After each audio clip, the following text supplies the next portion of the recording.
Hello, everybody. Let me just get the chat on. Hi, everybody. Can everybody hear me, first of all? And can everybody see me? Because I'm not doing it on my mobile tonight because I've prepared this live with some pictures and videos as well to show you. So I thought it would be easier to do it on the laptop. But I just want to make sure that the microphone's working and that everybody can see and hear okay. So I'll just, anybody that's watching on catch up, welcome to you as well. You can see me. Brilliant. Hi, Stephen. John's here. Let's do the register. Good evening, David. You're here, Taz. Nice to see you. Excellent, David. Hi, Yvonne. Nice to see you. You made it. Hi, Steve. Good evening, Matt. Lovely to see everybody this evening. Hi, James from Arizona and Bobbert. Did you like the countdown? Yeah, this is the beauty about doing it horizontal rather than just on the mobile, because it gives us a lot more freedom to do cool stuff. So tonight we're going to be looking at 3 British mysteries. I'm sure some of you will be familiar with at least one of them, but we're going to go into them. We're sort of going to deep dive into them. We're not going to be here hours, don't worry. But we're going to look at the facts. We're going to look at some of the theories behind each one. And then we're going to do a little poll to find out what everybody thinks by the end of each section. So each section.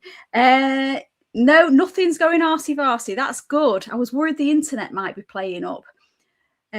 So we've got AD monitoring in the chat this evening. So thanks for that, AD. Hiya, Peter. Nice to see you. Right then. So I think we've got 40 in. Yes, thank you, David. We got 38,000 on the channel today, which I was dead excited about. And I was about to do a post about it. But to be perfectly honest with you, last time when I hit 37,000, I was about 37,000, just over, like maybe 37,010. And I was just about to do a post about it on Instagram stories. And then all of a sudden they all deleted and it went down to 36,000 and like 800 again. And I was like, where have all these people gone? So I went on to the YouTube analytics. And apparently what happens is every now and then they do like a clear up. So if there's any old accounts that aren't active anymore, or if there's any sort of spam accounts or anything like that, they go through them in one session and they go and delete them all. So it took it back down. So I was like, oh, right, it's a good job I didn't celebrate because I'd look really stupid then. So long story short, when I hit 38,000 today, I was sort of hanging fire just to make sure that didn't happen again. But yeah, I'm dead excited. 38,000. That's jumped up quite quick. So it's only like, I think it was less than a month that we hit 37. So I don't know what I'm on TikTok. I'm nowhere near that number. But to be fair, I like YouTube the best. So that's good. Right then. So are we all ready for our first mystery? So how it's going to work, like I said, I'm going to read you the story of the mystery. I spent hours on this morning. All these mysteries I was familiar with anyway, but I thought I better just recap my brain on the dates and the key things to the story so that I'm not giving you any misinformation. And I ended up 1 hour, ended up spanning into, I started at 9 and ended still doing it at 2 o'clock. So I'm pretty confident that all these facts are accurate. So we're going to start with our first mystery. Are we ready?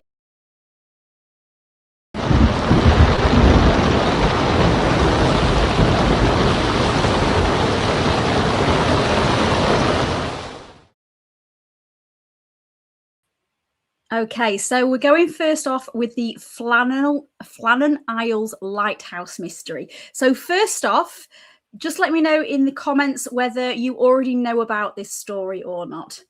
Thank you, Obiter, 1,000 gems. Thank you very much. So do let me know, guys, if any of you know about this story. You love this one. Have you seen the film, Stephen? Although I do think it's dramatised quite a bit. So just a quick show of hands. Don't worry, I'm not judging you if you haven't.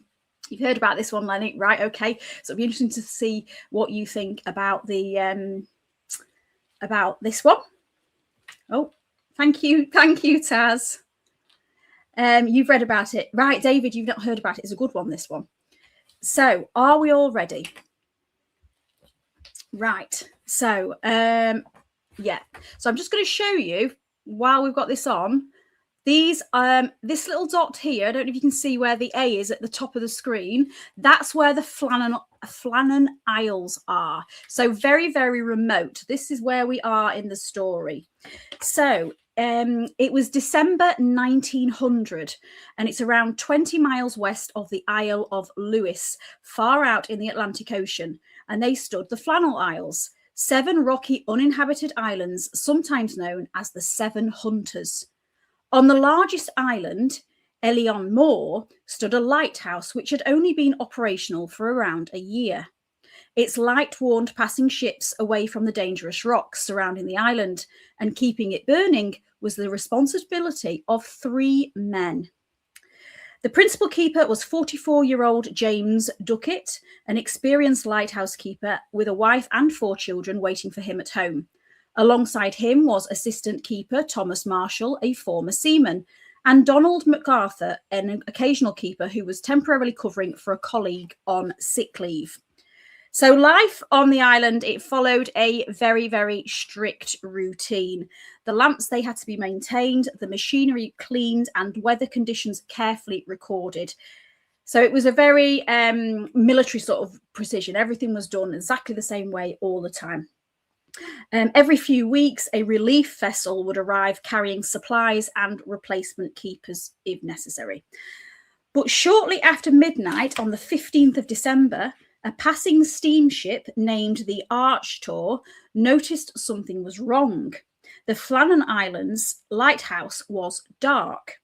Its light should have been visible for miles, flashing twice every 30 seconds, but that night there was no glimmer in the tower. The ship reported the missing light after reaching port, but for reasons that remain frustratingly unclear, the warning was never passed to the Northern Lighthouse Board. And so, on that isolated island, the darkness continued. The lighthouse tender had been due to make its routine visit shortly afterwards, but severe weather delayed the journey. And then it was not until Boxing Day, so obviously this happened on the 15th of December, so it's the 26th of December, the vessel finally approached the island. Captain James Harvey expected to see the keepers waiting at the landing place, but there was nobody there. The ship's horn was sounded and there was no reply. A signal rocket was fired above the island and nobody appeared. The relief keeper, Joseph Moore, was put ashore and began climbing the steep path towards the lighthouse. As he approached the station, there was no movement and no sign of his 3 colleagues. Moore entered the lighthouse and found it deserted. James Duckett, Thomas Marshall, and Donald MacArthur had simply vanished.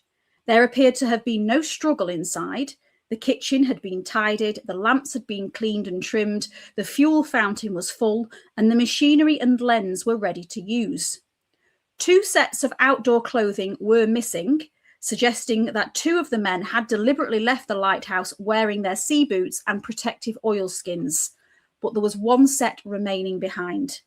That meant that Donald MacArthur may have rushed outside without properly dressing for the weather, something an experienced keeper would be unlikely to do unless the situation was urgent. The station's records also provided an important clue. The final completed entries in the official logbook were dated the 13th of December, but weather readings and details for the 14th and the morning of the 15th had been written on a slate ready to be copied across later. The work of the morning had been completed. So whatever happened to the men, it most likely happened during the afternoon of Saturday, the 15th of December, the same day the lighthouse failed to shine. A search of the island began. There was no trace of any of them. At the eastern landing place, everything appeared normal, but at the western landing, investigators discovered signs that the Atlantic had struck the island with tremendous force. Iron railings had been twisted and torn from their positions. A storage box had been smashed open. Ropes and equipment had been swept away, and a stone weighing more than a ton had been dislodged. Even a life buoy fixed to the railings around 110 feet above sea level had been ripped away by the water. The official investigation concluded that Duckett and Marshall had probably gone towards the western landing to inspect damage or secure equipment, MacArthur may then have noticed the danger and hurried out after them. But their bodies were never recovered. James Duckett left behind a wife and 4 children. Donald MacArthur left a wife and children, and Thomas Marshall left behind his father and siblings. But more than a century later, nobody can say with complete certainty what happened during those final moments on Elian Moor. So there are some theories about this. I'll just quickly read your comments. You've got a commercial pop up. I don't know how I've done that. Sorry, James. How long did it go on for?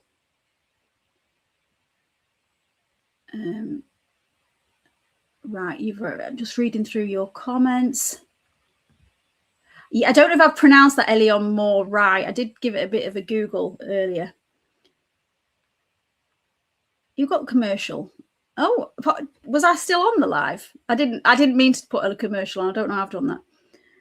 Yeah, just skip it if you get a commercial. So this is where it gets a little bit interesting. So I'm just going to put this onto the stage for you. So there's some strange evidence for this one. First off, why did all 3 keepers leave the lighthouse? Now, perhaps this is the biggest mystery of all, because lighthouse protocol dictated that 1 keeper should normally remain inside, but all 3 men have gone outside.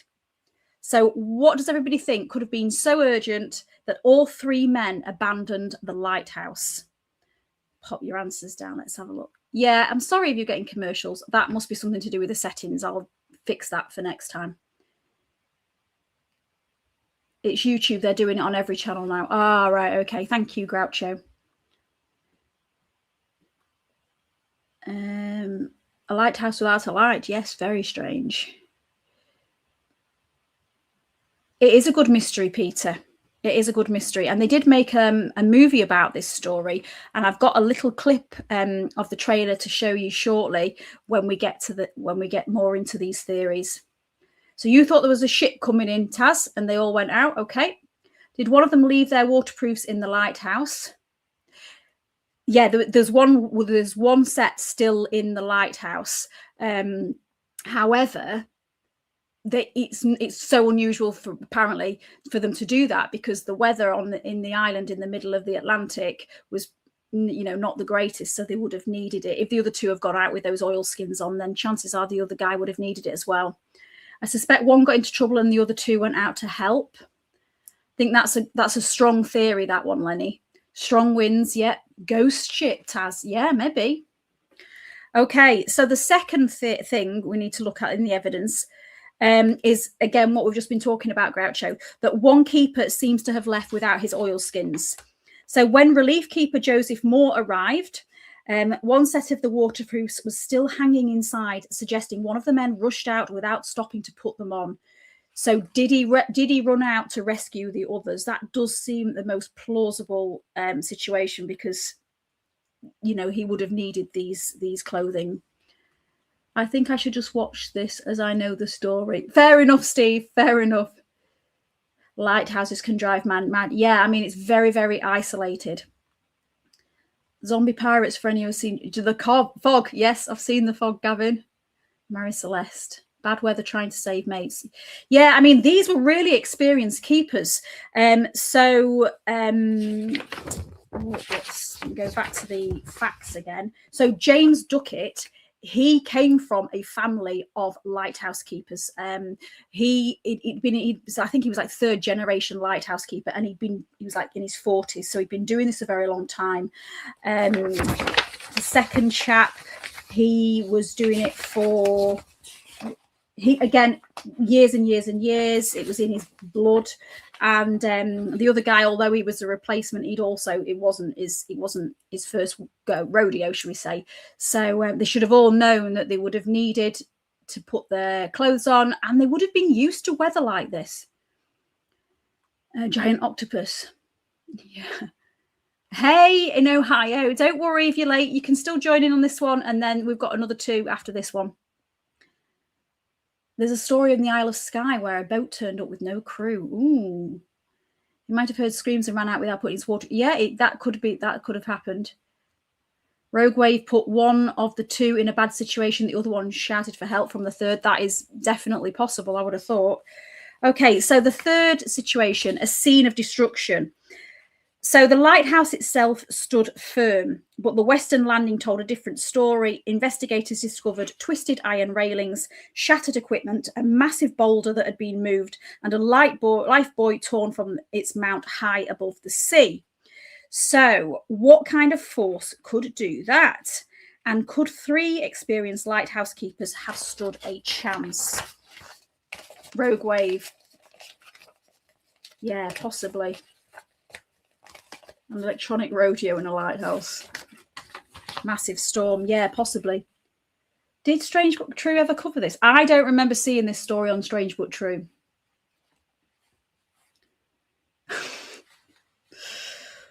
Right, okay. Now, this is where things get a little bit strange.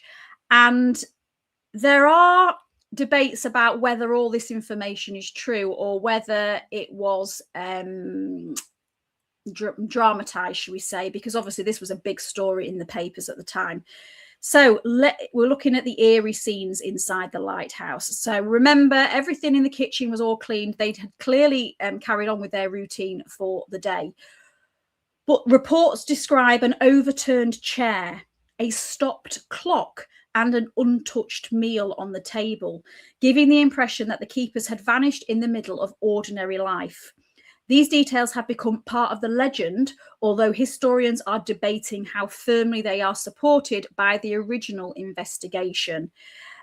So I don't know whether we can use these as genuine clues, but let's assume that they are genuine clues, that the clock had stopped, that there was a meal on the table still, and that one of the chairs was overturned.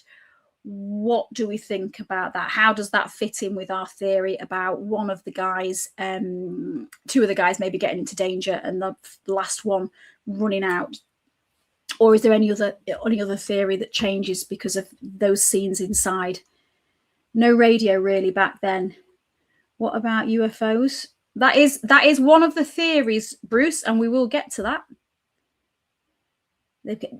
Yvonne, that is another theory. Yeah, they did start in a fight, because again, you got the isolation, and it can drive people a little bit crazy. So the last evidence, the bodies weren't found. So despite searches of the island and surrounding waters, the bodies of James Duckett, Thomas Marshall, and Donald MacArthur were never recovered, sadly. If they were swept away, why was nothing ever found? Or is that simply the brutal reality of the North Atlantic? So feel free to comment on what you think about this. I'm just going to put this onto the stage for you. So let me know what you think. So those are the theories. And I have done a little, I'm testing out this system, so bear with me. But there is a poll we can do. So I'm going to do this little poll in the corner. So you can have a little, I don't know how this is going to work on YouTube. So let me know if it's working. But yeah, we've got a little poll, so you can, I don't know if you click on that or what, I'm not sure. So let me know. And then we can see what everybody thinks. So was it a rogue wave? Was it murder, madness, or a fight? Was it cover up or foul play? Or was it the supernatural? So again, so you have to, all right, type 1, 2, 3, or 4 in the chat. So 1 for rogue wave, 2 for murder, madness, or fight, 3 for cover up or foul play, and 4 for the supernatural. So if you think a fight broke out, Yvonne, go for 2.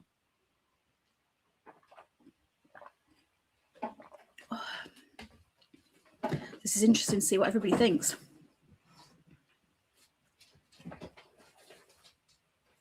So majority are going for rogue wave. Yep. Oh, I love this little poll thing. We'll have to use this again when we do the when we do some of the game nights. Good morning in New Zealand. Getting ready for work. Oh, so it's like it's evening here now, so we've all done work. 3 is cover up or foul play. The reason some people think it was a cover up is because did I? I've not really gone through all the theories with you, but I will do. So the rogue wave was the official explanation. So that's what the superintendent, Robert Moorhead's conclusion was. Was it a rescue gone wrong? So that's like we've spoken about a rogue wave. Murder or a madness or a fight. So perhaps isolation led to an argument, violence, or a psychological breakdown, ending with all 3 men over the cliffs or in the sea. There was no signs of violence. All 3 had good service records, and there was no evidence that they disliked one another. Now, the cover-up or foul play story comes from the idea that some speculate another vessel visited the island and something sinister happened. Pirates, smugglers, foreign agents, or even a cover-up. So this was the 1900s, just to remind you. This would explain why nobody returned. There were no bodies. The weaknesses are there was no reports of another vessel being there, but the lighthouse keepers would have been the only one that would probably have seen it. If it had been at night time and the light wasn't working, another vessel wouldn't have seen the island anyway, but I guess this would have, if they've landed on the island, then they would have done it before the light keepers disappeared. So yeah, there is a theory that they got into a bit of trouble with smugglers.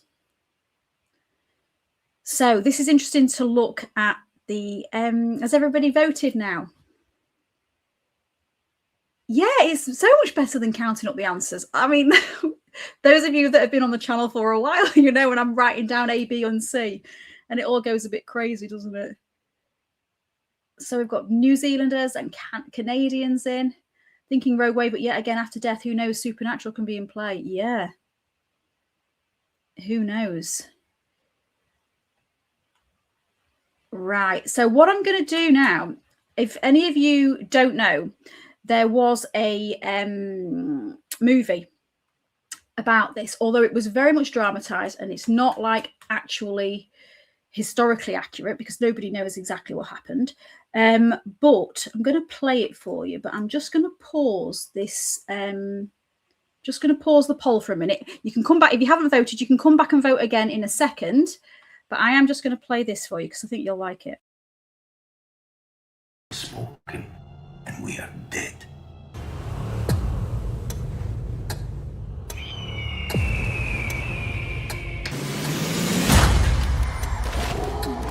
Hold on there!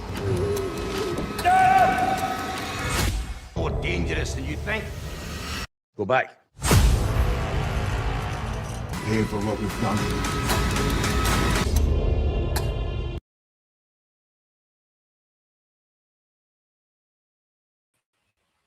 So that's the movie, The Vanishing. And while that was happening, thank you, Wade, for the fortune cookie. That's cool. So that was the movie, The Vanishing, and the theory they go with. I'll try not to spoil it for you too much, but they go with the smuggling theory. But yeah, no, it wasn't Tom Hardy. It was Gerard Butler. It was I enjoyed it. I thought it was a good film. Right then, so we'll just jump back on. Well, just one before we go on to the next. I hope it's on Prime. If I've watched it, I've either watched it on Prime or Netflix. So it's worth having a look. Tom Hardy hasn't done a Lighthouse film. I tell you, I watched with Tom Hardy the other night, the Capone. I can't believe I've missed that. That was good. Secret Age, the Kaiser. Hello, Wade. This is one I haven't seen. Right, get it on your list, Stephen. See what you think. See if it changes the way you see this story. But I'm just going to pop that poll on one more time. I'll just give it one more minute if anybody else wants to vote for, and then we will box that off and say that we've solved the mystery as being a rogue wave. I mean, it is just a bit of fun. Obviously, we aren't investigators. We can pretend we're investigators. And that's what this is all about, isn't it? So, Tom's your imaginary boyfriend. Brilliant. It was Paul the Alien. Yeah, maybe it was. That's a great film. Good film, often on film 4. Oh, is it on film 4? Right, okay. I don't want to watch Hollywood movies though. Oh, thank you for all these gems, Taz. I don't know how these gems work. This is a new thing. Is this like gifts that you... Tom Hardy would have survived. Yeah, he would. Or Tom Hardy, who's the other one that always survives? Him that killed the megalodon with the penknife. Jason Statham. Yeah, he always seems to survive as well. Oh, thank you, Wade. You love Paul Alien. He was awful in Dunkirk. Yeah, he was the pilot in Dunkirk, wasn't he? He had that mask on all the whole time, didn't you? You didn't really see much of him. So let's go to this poll. Where's it gone? Where's the poll gone? I think it's... So I've stopped the poll now. And we can see the poll is Rogue Wave 60%. So that's what we're going with. Interesting. We're not doing bad for time. That was one of the biggest ones. So the next one isn't as big a story. The last one, so I've bookcased them in so that you've got this one next. So we're doing good for time, guys. Doing great for time. Right. I am going to hide that poll so we can get on with what we're doing next. He played him. I just feel like Jason Statham plays the same character. Wow, thank you. Thank you, Stephen Wolf. That's amazing. Thank you so much. That really helps me out. I feel like Jason Statham plays the same character in every movie he does. Not that I'm like picking on him or anything like that, but it just quite makes me laugh. And that with the megalodon with the penknife, pretty much. I joke about that. Great channel. Was watching your Lincolnshire haunted airfields. My granddad was based at RAF Wickenby during World War II on Lancaster Squadron. Oh, bless him. Bless him. I'm taking you all to the toilet. No, we don't want to go to the toilet, Groucho. That's a hell of a glass of wine, Claire. Where I'm on the water tonight. I'm trying to be good. I'm trying to be really good at the minute.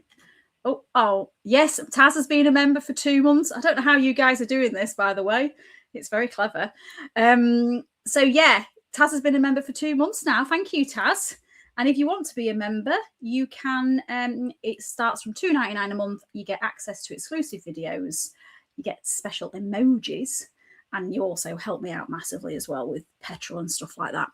So we're ready for our next one. Are you ready?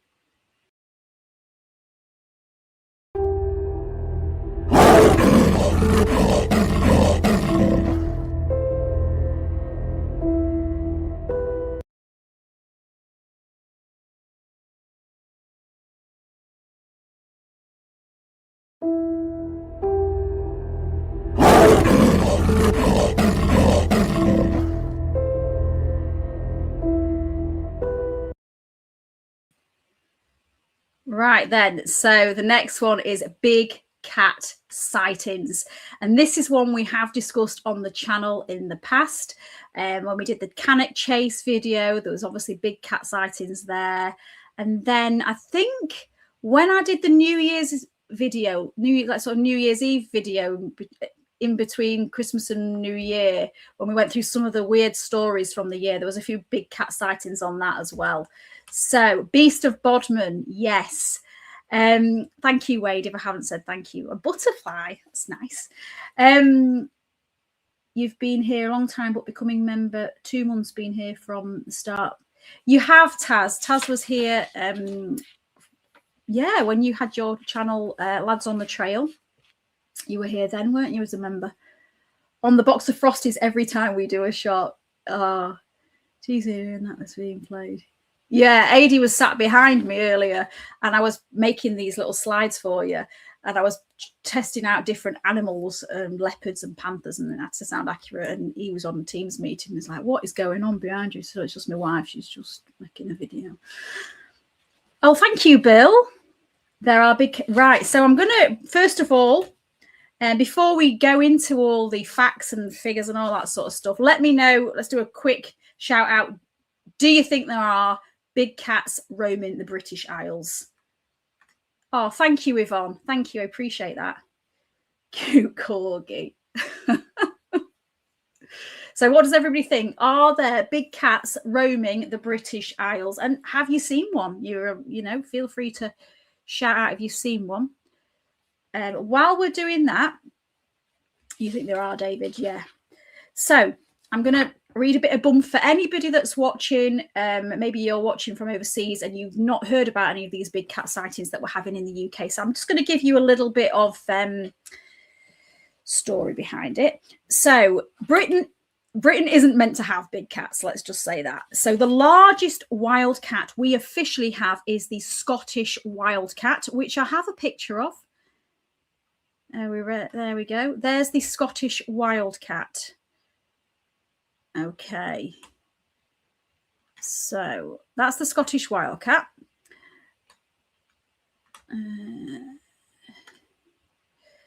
Now, that's about the size of a large domestic cat. So if anyone tells you they've seen something that size of a Labrador with a long tail slinking across the field, your first instinct is probably to think they've got it wrong. But the strange thing is, thousands of people have seen big cats. So we're not just talking about ramblers and the odd people walking the dog. We've got farmers, gamekeepers, police officers, soldiers, even wildlife experts. They've all reported seeing large cats roaming the British countryside. Black panthers seem to be the most common, followed by pumas and leopards. The reports began gathering momentum during the 1960s, but they exploded after the Dangerous Wild Animals Act was introduced in 1976. The story goes that when the law changed, some owners of exotic pets simply released them rather than pay for licenses or suitable enclosures. Now, whether that happened on a large scale is hotly debated, but one thing isn't. These sightings never stopped. So you've got Bodmin Moor, Exmoor, Cannock Chase, Yorkshire Moors, Forest of Dean, the Scottish Highlands, parts of Wales, and the reports continue to appear with surprising regularity. In fact, police forces across Britain still receive calls about big cat sightings today. So are thousands of people genuinely mistaking ordinary animals for something far more exotic? Are a handful of escaped big cats somehow still surviving in the British countryside?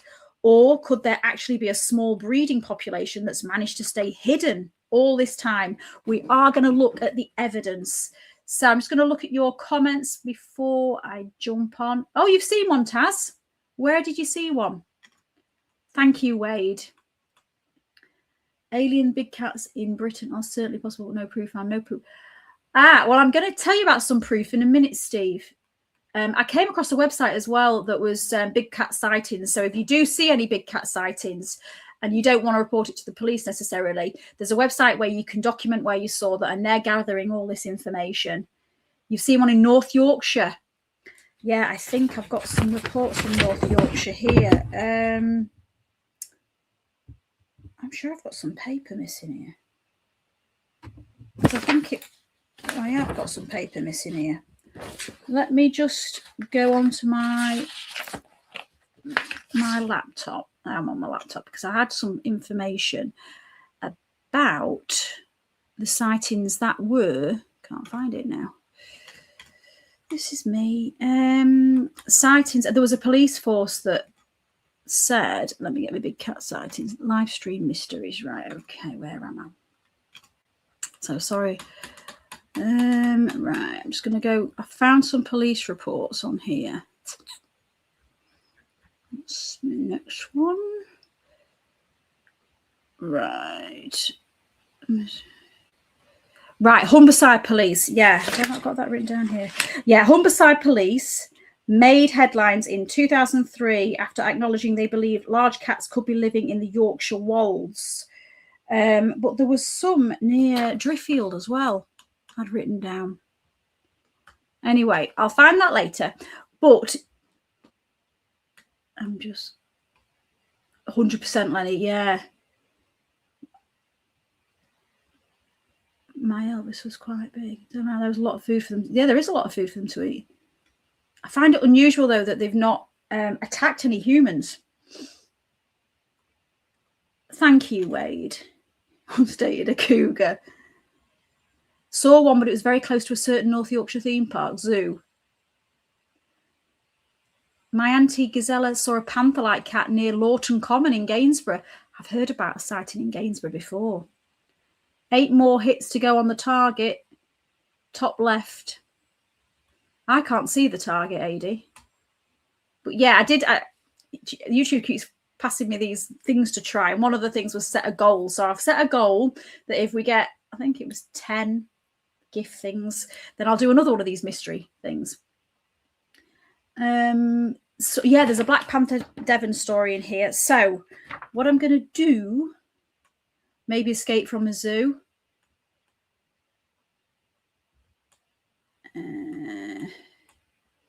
Oh, Sylvester's, is he scared of the big cats?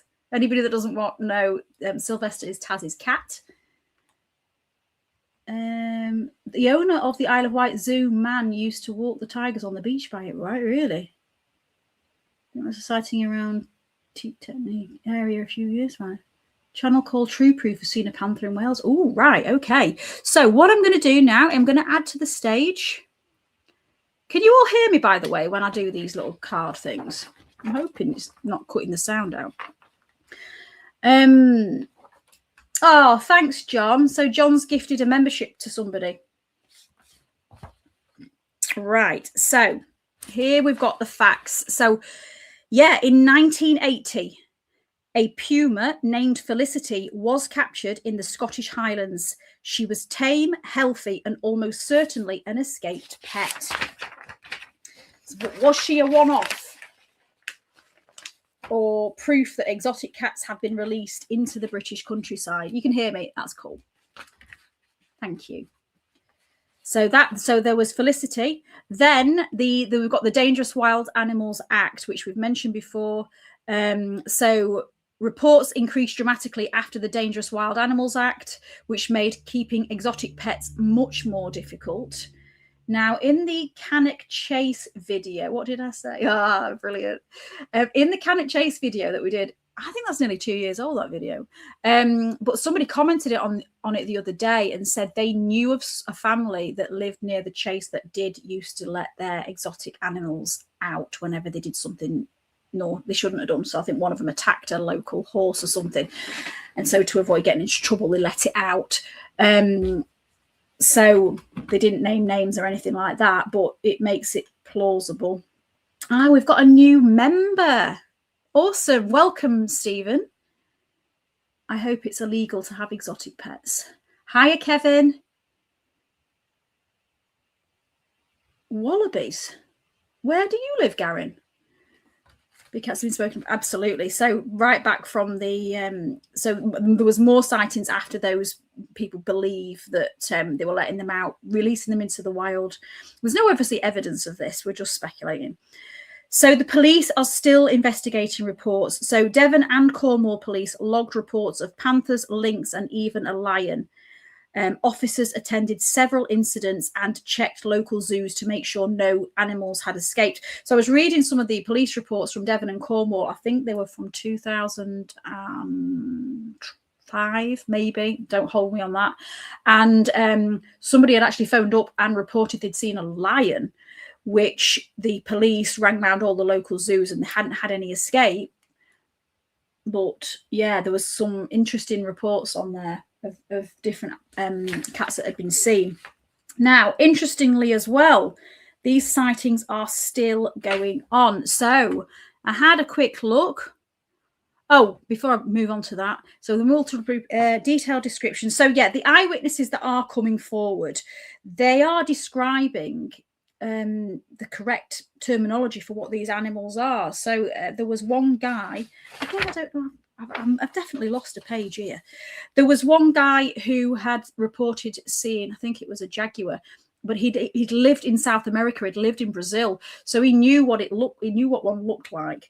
So the reports, the detailed descriptions can't really be ignored. A lion, I know. I remember a black and white movie of a human shape-shifting panther.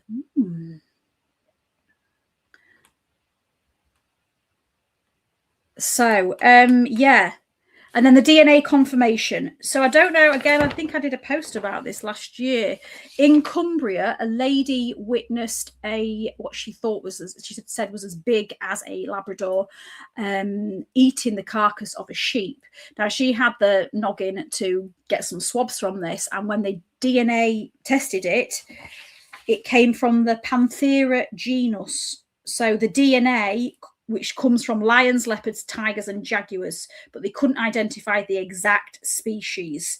So there is DNA confirmation. That was in Cumbria.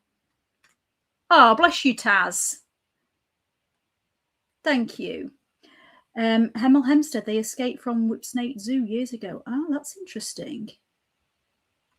So, yeah, so that's all the information that we've got. Now, there is an article which I'm going to show you now. And this happened just last month. So this was in Norwich, I believe. And a couple walking their dog saw this cat. Oh no, hang on. Don't want that. So yeah, this couple in Norwich saw, sorry, I'm new to all this. Right, there we go. So there's a couple in Norwich and they saw this cat when they were on a walk. And you can see there's for legal reasons, I'm not allowed to just show videos without permission. And I didn't have time today to contact the BBC and ask for permission. Whether they would have granted it anyway, I don't know. But this is what this couple saw I think it was in June, last month. So I'm going to put the poll on again. And I just want you to quickly answer. 1, do you believe big cats are roaming the British countryside? Obviously, we've just asked that, and I think it's pretty clear. Oh, thank you so much, Stephen. Thank you. Really appreciate that. So just 1 for yes, 2 for no, and then we can lock it down and what we think. And then we're going to move on to the third and final mystery, which is a good one. Been saving the best till last. When I was a Cub Scout sleeping in my tent, a large dog or wolf kidnapped me but couldn't get me past the fence and left me. Crikey, that's a bit scary. They will be asking you for a TV license just for the picture. Yeah, you have to be really careful about using videos and things that you haven't got permission for. But from what I can gather, doing a screenshot, we're all good. Oh, that's really kind, Stephen. Thank you. That's really appreciated. So it looks like new member. Oh, it's Kevin, a new member. Kev on a weekday, Claire. Yeah, Kevin on a Sunday. Yeah, I've got to keep remembering that. I'm rubbish at that. So it looks like most people think, yes, for the big cats being. So are we ready for our final? I'm going to end this poll. Stop the poll, hide the poll, and then are you ready for the final story? Let me get it ready for you.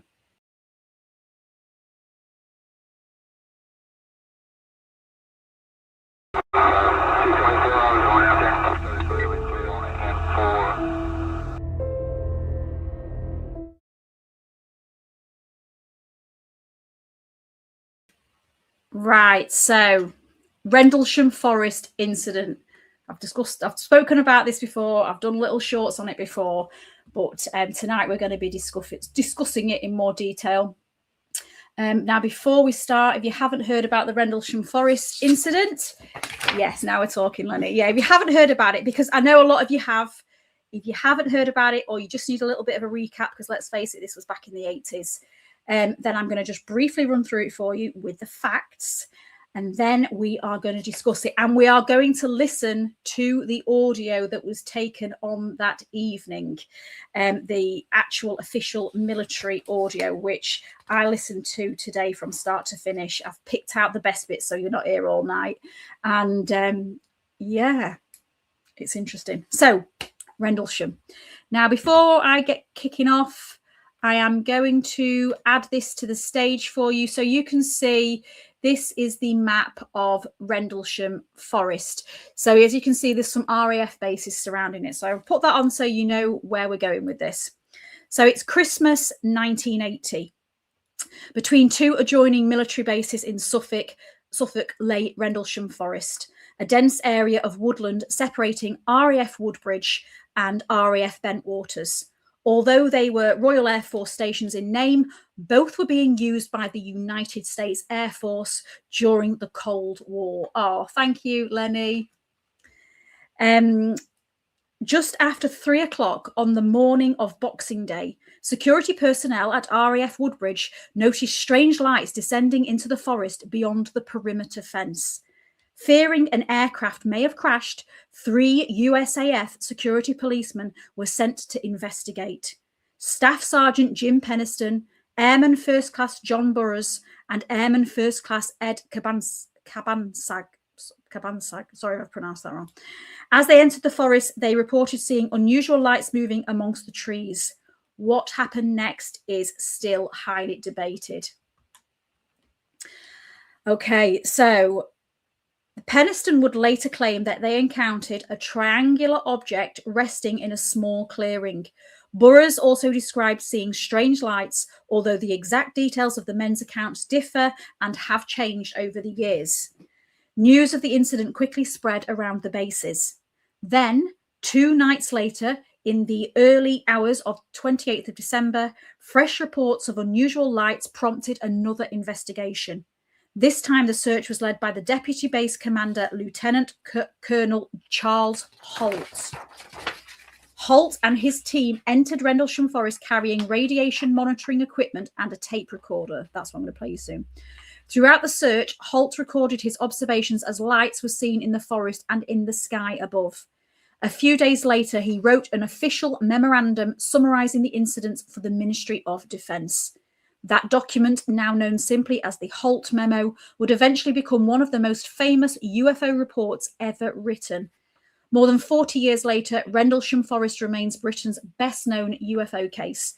Some believe the witness encountered an extraterrestrial craft. Others argue there are far more ordinary explanations. And that is exactly what we are going to explore. So thank you, Taz. Okay. Rendlesham is quite close to Sutton Hoo. Yes. I saw Saxon Ghost. Yeah, maybe Michael. Okay, so I'm just going to play you a tiny bit of the audio before we kickstart some of the facts. Because if I play you all in one go, you're probably going to get bored. Here's to what, 7? What? Just jumped up to 7 tents there. 7 tents right here in the center? Uh-huh. We found a small blast, what looks like a blasted or scruffed up area here. We're getting very positive readings. See, is that here the center? Yes, it is. This is what we would assume would be the dead center. About 3 or 4 feet off the ground? Yes, where the spot is. Same place where the spot is. We're getting a heat spot on a tree. Okay, so I'll finish playing that for you in a bit. But that's what they started recording when they went into the forest. Now we've got some facts to look at. So again, let me know if for any reason you can't hear me anymore.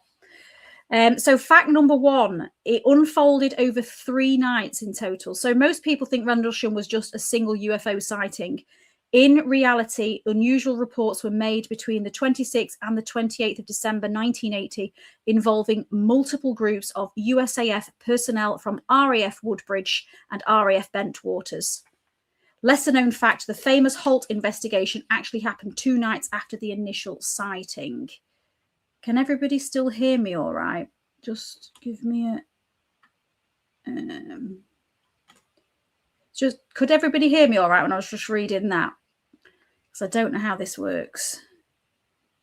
What's this little... Yes, right, okay. I'll go back onto the facts then. Okay, just add this to the screen. Okie dokie. Right, so we have an official military document. So we've got the Holt Memo, which I'm going to show you now. The Holt Memo is here. How are we going to get that in there? Let me just remove. Oh, I'm sorry. Right, here's the Holt memo. So this is from Lieutenant Colonel Charles Holt, and this is his official memo of what he saw. So, oh, I'm sorry. Let me just put me there. Right, now you can see the memo. No, you want to see the memo bigger than me. There we go. There's the big memo. Okay, so you good, right? I'm just going to Right, so the military. So it's known as the Holt Memo. It remains one of the most famous military documents associated with a UFO case anywhere in the world. Without this memo, the incident may never have become internationally famous. Now, when this memo was written, it was, of course, confidential. It was not for public release, but it has now been released. So look at Claire becoming a proper little Bill Gates on the computer. I know, look at me, check me out, moving everything around. But yeah, so this is one of the key parts of the story. The third thing we can look at in the evidence is the fact that we've got this audio recording. So this audio recording was filmed on the night. What I find striking is the fact that you've got the Geiger counters, and they find heat emitting from the trees. But then as it goes on, they start describing the lights that they're seeing.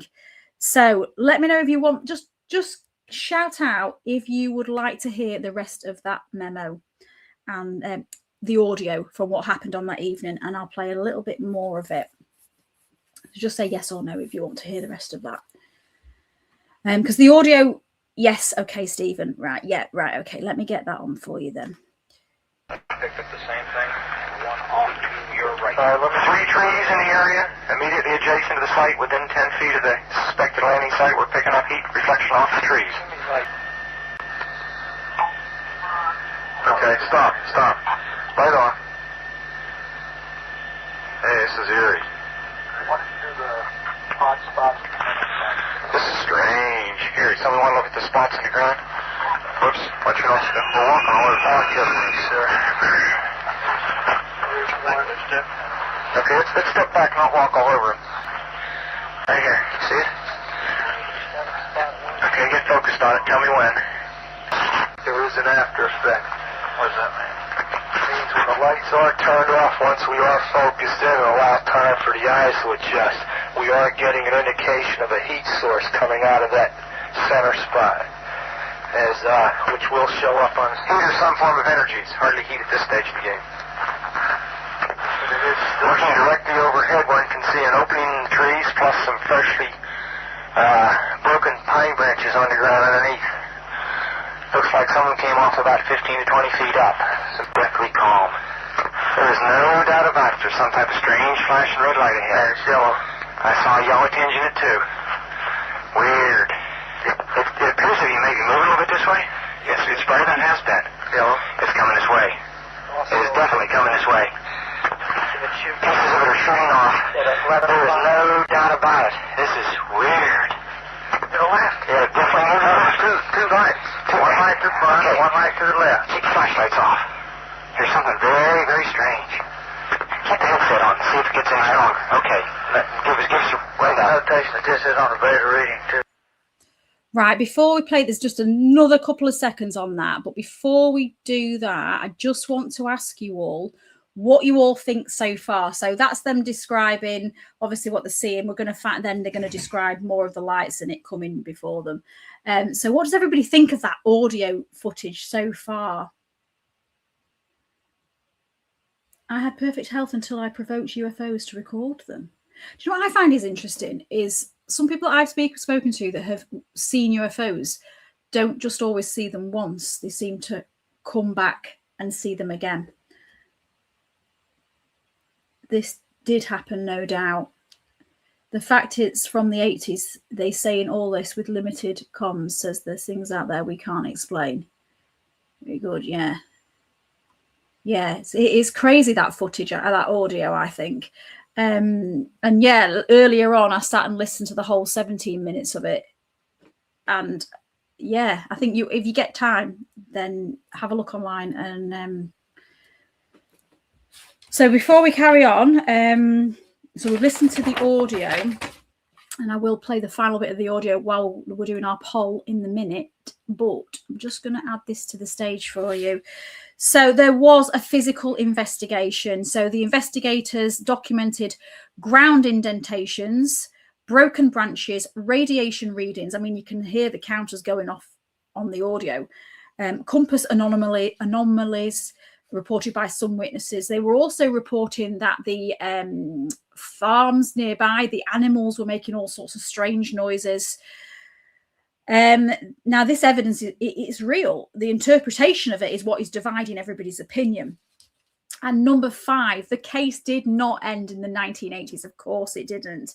So although the Ministry of Defence decided the Rendlesham incident posed no threat to national security, later declassified documents show that during the 1990s, Britain's defence intelligence staff took unidentified aerial phenomena, UAP, seriously enough to study them as a defence and intelligence issue.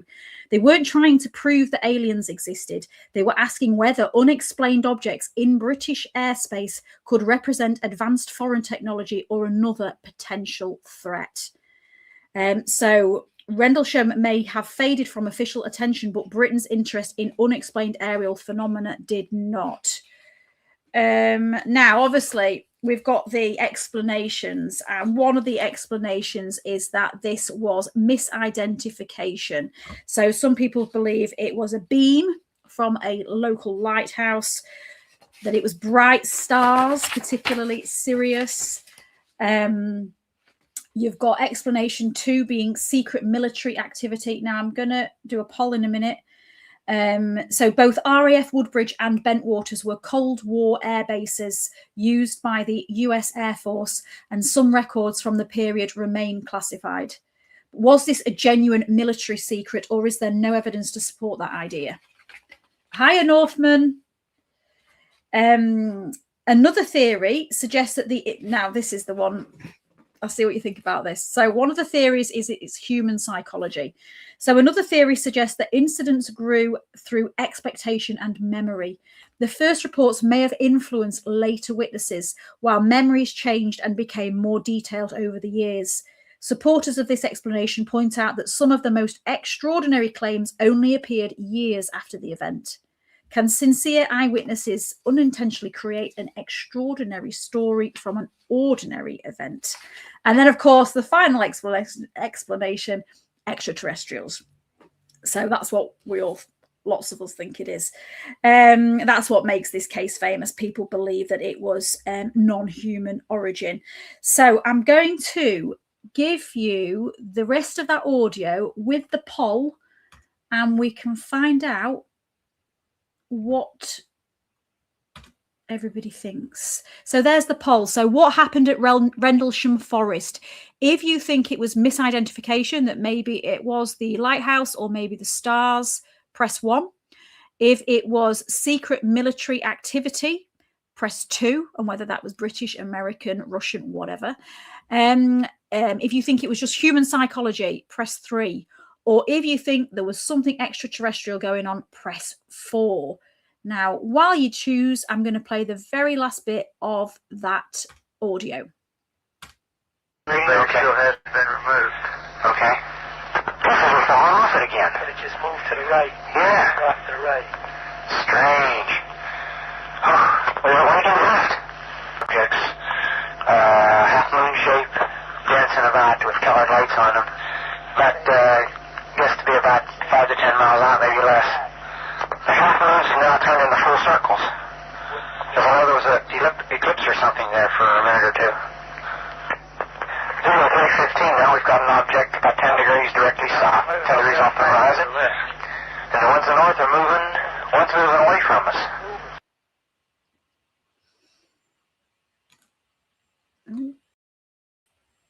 Right then, so that is it. So what do we all think? So a high percentage of us are going for extraterrestrial craft, 10% going for human psychology, 25% going for secret military activity. Yeah, I mean, and misidentification, nobody's chosen that so far. I'm glad you're enjoying the stream, Groucho.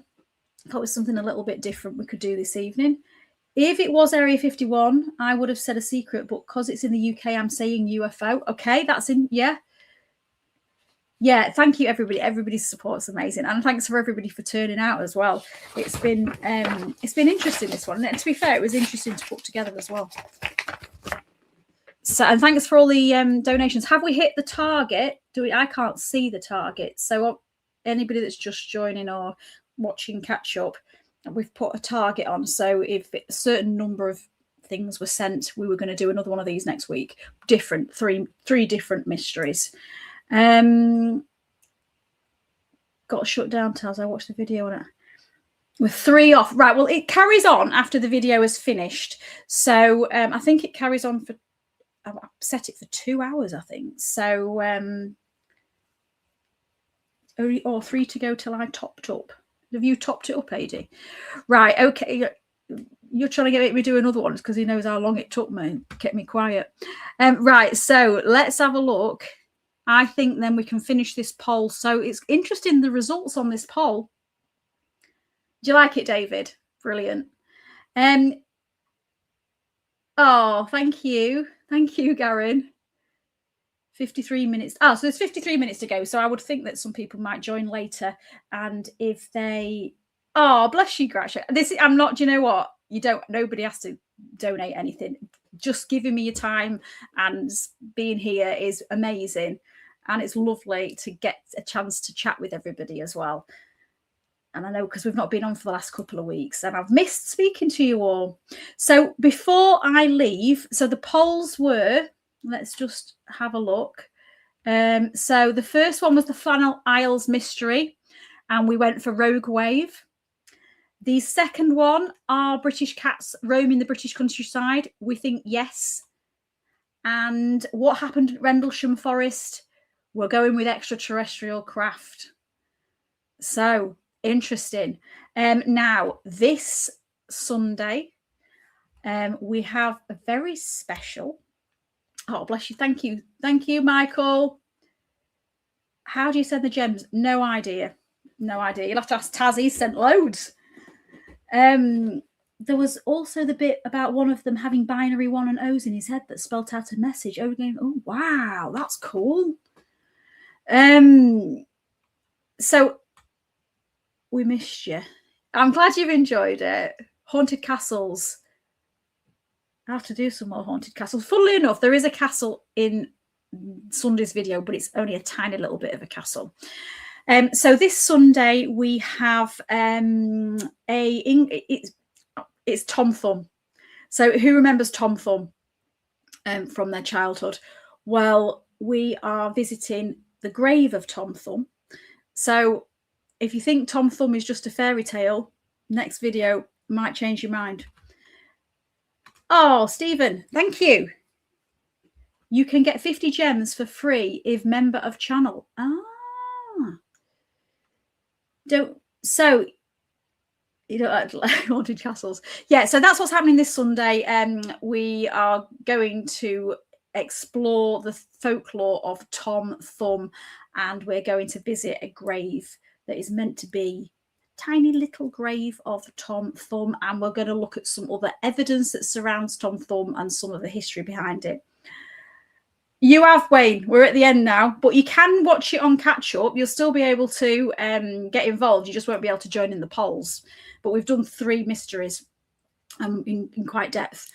But yeah, so that's what's happening Sunday, and I'll let you know what's happening next Thursday when I know more about what I'm doing. So you're tipsy now, fair enough. You should be good like me, Groucho, on the water this evening. School day tomorrow, remember? Even if you don't go to school, because it's half term, isn't it now? Yeah, so I wish everybody a lovely weekend. Have a good one. Thank you so much for joining me. It's been lovely to see you all. And stay safe, stay curious, don't have nightmares. And if you haven't subscribed, please do. It's completely free. Please give the video a thumbs up. Thank you. And thank you for everybody that sent these wonderful gifts. It's so much appreciated. Bye.